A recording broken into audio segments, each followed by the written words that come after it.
Today's video is going to be all about A-Levels English, Cambridge AS and A-Level English 9093 paper 1, how to attempt it, what is the actual way of attemptation, and I will be explaining you each and everything in detail. So, first we will be understanding the paper 1 structure and its expectations, right? So you can see on my screen that section A is the directed response. This section requires you to answer question number 1, A and B part, focusing on your ability to respond to a given text through both commentary and direct writing. You have to, it means comment as well, and you have to directly write from the text. Then there is section B. This section is basically of 25 marks, right? Then there's section B, which is known as text analysis. In this, you have to basically analyze the text. In other words, it's also linked to commenting. And in this part, you choose between question 2 or 3, demonstrating your skills in analyzing. Basically, there was a choice before, but now it's just going to be one question. It's no more than 2 or 3. It's just one question you have to answer. Analyzing the unseen text for their language, style, and effects. These 3 things you have to analyze. Alright, and then the core skills and timing, which you need to see. The exam lasts for 2 hours and 15 minutes. So with a total of 50 marks, as I told you, 25 marks for the first question, 25 marks for the second question, right? This one part is further segregated into 2 more parts. So success hinges on story reading comprehension, sharp language analysis, and effective writing. If you do all these 3 things, you are good to achieve perfect marks, my dear students. Alright. There are some key grammatical and literary terms to master as must in your AS and A2 as well, English exam 9093. Lexis and semantics, you should know all these things: the word choice, the connotations, what is denotation, and how specific vocabulary shapes meaning. I mean, I don't want you to use the decorative flowery kind of language, but then it should be technical, literary terms to master as must. To comment on the text, it should be exactly the literary terms, the key grammatical terms you should have a hands-on. Register your tone and audience, adjusting language for formal and informal context, and tailoring content for specific readers. This should be quite important for you, because language, either understanding what is the tone and which are the actual audience I'm writing for, you should be clear about it. Then there are some discourse markers, when you are commenting, so you extract these things from the text. The words and phrases that link ideas, you need to underline, extract, then comment on them. You ensure cohesion, there's a blend in a sentence structure, should not be written in a haphazard manner, and guide the reader through the text when you are commenting. You're using syntax, sentence structure, clause types, and the impact of punctuation on rhythm and emphasis.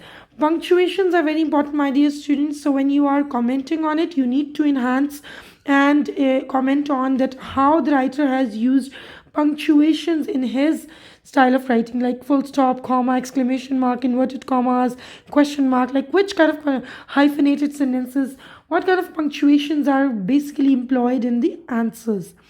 Then comes the figurative languages. Of course, if you will study with me, you will be definitely getting a list of all the figurative languages which you have to master. So these are some: metaphor, simile, personification, and other devices that create vivid, clear imagery and deeper meaning. And this is something very important to comment on and extract from the text. Then the tone and mood, the author's attitude and the emotional atmosphere conveyed to the reader, if it is there. Because sometimes in text analysis, there's no emotional atmosphere. There's just a simple, general, generic atmosphere which the writer has created. So you need to comment on it. So to acquire an A star, you are requested to please work on all these key grammatical literary terms to master, right? This is, my dear students, a step-by-step approach to question number 1A, commentary, how to comment on the question. First, your very first thing is to understand the focus, underline the keywords. Read the question carefully to identify the specific aspect you need to analyze. So reading the question carefully to identify the specific aspect you need to analyze. For example, how language conveys feelings, settings, or engages the audience. This is something extremely crucial, because when you are commenting, it's all about language you are commenting on. So you have to focus on the writer's language, right? Engage with the passage. This is the very important tip, because read the passage multiple times to grasp its content. And one most important point is that please hold a pen or pencil in your hand to underline the keywords which you have to extract. Like, exclude all the examples, exclude all unnecessary details, but just underline. By reading, keep on reading, each paragraph again and again to comment on, and find out the best nuances and pinpoint key stylistic and linguistic techniques to comment on, and then start formulating your answer. Select the key features. Choose 3 to 4 of the most impactful and relevant language or stylistic features. Prioritize quality and depth over quantity. Okay, this is something very important. Why? Because quality is the major thing which examiner wants from you. It's not quantity, that you have to create almost 600 words and you'll be keep on dragging your answers and things like that. It's only the quality which you have to create. Now structure your commentary. Organize your analysis logically, either by focusing on individual techniques or by following the passage's progression. Like, first the introduction, then the development, and then the conclusion. It should be stepwise. The first, paragraph is going to be all about introduction. When we are developing, the development should, include almost like 3 to 4 paragraphs. Intro could also be spread over on 2 paragraphs further. Then the conclusion could further divide into. Conclusion can easily take your next 3 paragraphs or the last 2 paragraphs. That's up to you how you segregate it. Use cautious language, use interpretive phrases like the writer seems to, this suggests, this conveys, to demonstrate nuanced understanding, not the basic English vocabulary. Please, you have to upgrade your vocabulary as must to comment in English, A-Levels English 9093, right? So, my dear students, there are some tips for question 1B. Address the prompt's purpose and target audience directly, ensuring your writing fulfills all the requirements. Develop a clear structure with an engaging introduction, well supported body paragraphs, and strong conclusive ending. Use a diverse range of sentence structures, not one simple sentences. You're following the same agenda. It should not be repetitive. There is avoid repetition. Repetition should be avoided, and select precise, impactful vocabulary to elevate your writing. Integrate relevant literary or rhetorical devices, something very important. Your literary devices which you are mentioning should be relevant enough, right? So, alliteration, anaphora, to captivate and persuade, to convince your reader.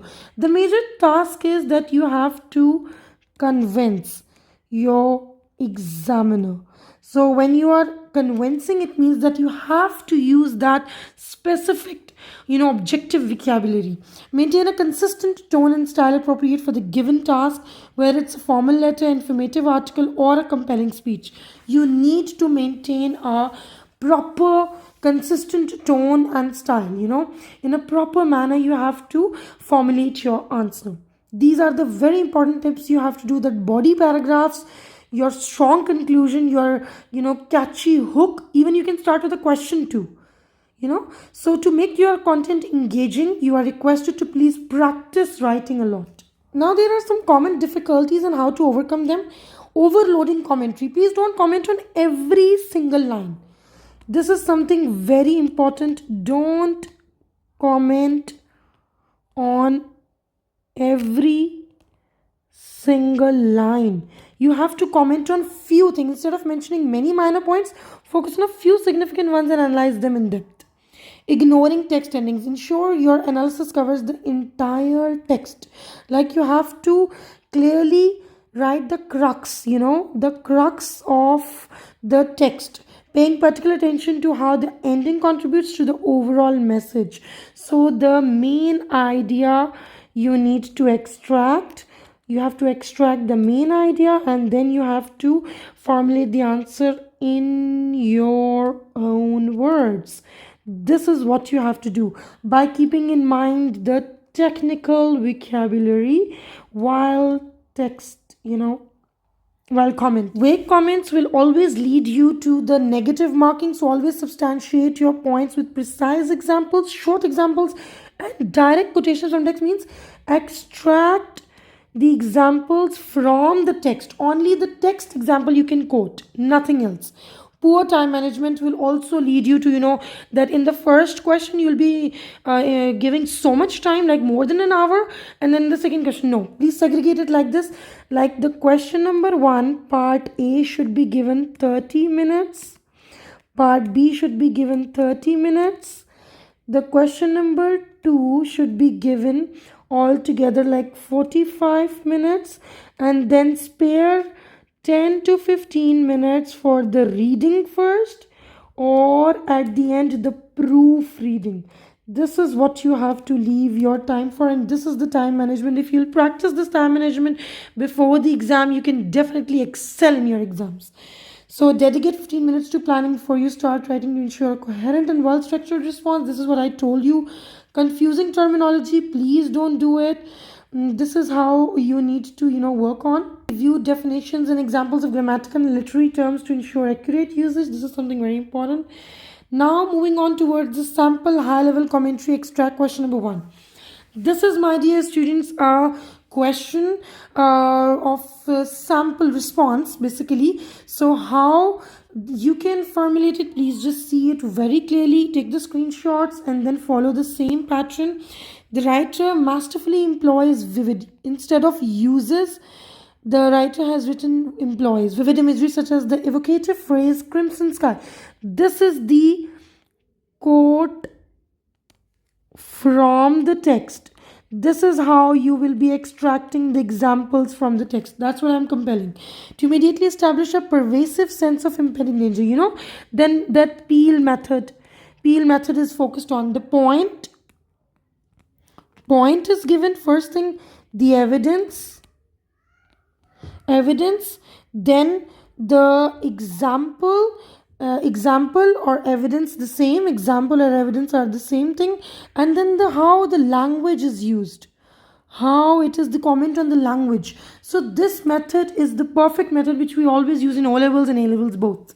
So this visual detail powerfully mirrors the protagonist's escalating internal anxiety, creating a palpable connection between the external environment and the character's emotional state.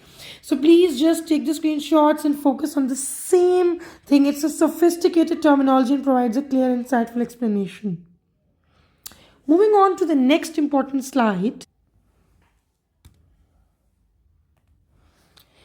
There's a sample directed writing extract question 1B. Direct response to the prompt's call for action. The candidate adeptly adopts a highly persuasive, engaging tone. You will not be writing candidate adeptly adopts. You will be writing that I have employed, or I have used, or I have employed, or my response. Instead of writing this, you will say that my response is quite persuasive and I've used an engaging tone. This is evident through the strategic deployment of rhetorical questions such as, can we truly afford to ignore this pressing issue any longer? So you will be extracting from your own text, and now you're commenting on your own text, which compel the reader to actively consider this their stance and participate in the argument. Or maybe you will be just comparing both your answer and the writer's question. So both will be compared. The strategic variation in sentence length coupled with the deliberate use of emotive language like heartbreaking injustice and urgent necessity, this is how you will be responding. This extract showcases a strong awareness of audience and purpose, maintaining a coherent structure and persuasive voice throughout. So this is how you will be doing it in this. Alright, my dear students, the grammatical terms according to the new pattern are the clause types, the verb forms, the sentence types, the cohesion devices, and punctuation for effect. These are the major grammatical terms which you have to practice for your A levels English exams. Please take a screenshot, make notes, and if you need more notes, you can definitely hit me up. You can join my classes. You can join my Instagram from my bio of YouTube channel. I can truly guide you in the journey of A levels English 9093 exams, and even any other course code, I can definitely guide you for that. So I hope this was useful for you. And the last slide, which is a very motivational slide, please don't forget to watch that. My final advice is mastery through practice and reflection. Practice the past papers. Self-assess critically. Please annotate your own answers with examiner style comments to identify strengths and areas for improvement. You can always, download your past papers from Papa Cambridge website and then start attempting your questions. And you can even, hit me up to check your answers, but those are paid, sessions, which I'll be definitely giving you. And honing your analytical eye, clarity, precision, and relevance should be important. Review examiner reports, which is something very important, and quality over quantity. This you should focus on, that you have to create quality, not quantity. As I told you, the grammatical terms you need to have a perfect hands on, and remember that insightful, well supported analysis always triumphs. It gets success over a superficial enumeration of points, right? So be selective, insightful, and confident in your commentary. Please avoid simple English language. Try to upgrade your vocabulary, and don't forget to subscribe to English with Palvasha. And please watch my other videos to get a mastery over A levels English exam. Stay tuned for more useful content.